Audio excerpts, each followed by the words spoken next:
it's finally time to look at some parallels between John and the Hermetic writings. Out of all of the Hermetic writings, the Gospel of John shows the most affinity to the ideas presented in the 1st and 13th tractates of what we call the Corpus Hermeticum, known as Poimandres and On Rebirth, respectively. So I want to begin by just first taking a look at Poimandres as a sort of introduction to this literature. Now, keep in mind, this is a pagan document from the 1st century. Okay? Nothing to do with Christianity at all. Pagan document from the 1st century. But listen to this language. Okay? In Poimandres, a divine being appears to a disciple.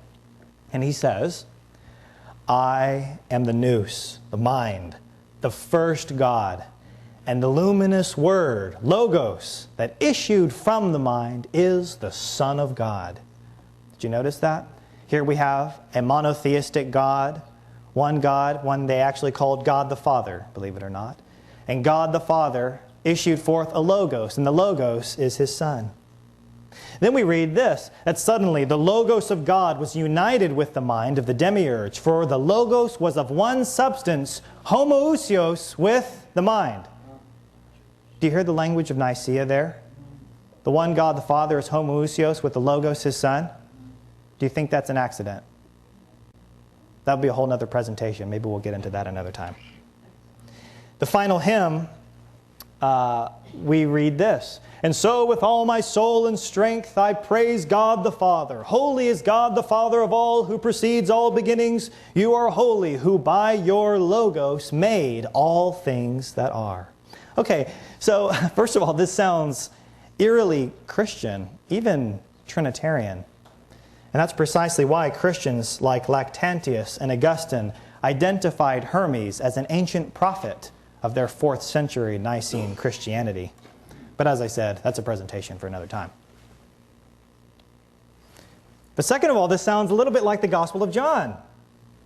In fact, there are many uncanny parallels between the Gospel of John and Poimandres. The themes of light, life, logos, truth, fullness, these are prevalent in both, along with the names shepherd, vine, door, doorkeeper.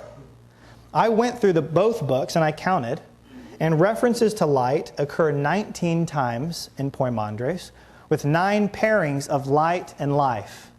Does that sound familiar to you? Light and life? Where have we heard that? Well, John likewise speaks of light 23 times and pairs it with life at least twice. As scholar Arthur Samuel Peake concluded, the combination of logos, life, and light occurs in a way not paralleled elsewhere. And it's true. As we begin to take a closer look, we start to see a wide variety of common themes between the two works. For example, the name Poimandres, according to scholars, probably means something like man-shepherd or the shepherd of men. Sound familiar? Because in both Poimandres and in John, we have a good shepherd, a teacher sent from God the Father, sent down from heaven, safeguarding His disciples through a world of light and darkness. And this heavenly guide brings God's teaching in order for men to reject, quote, the world, and to be ultimately rejoined to God as His children, as His sons. So, eerily similar to John, isn't it?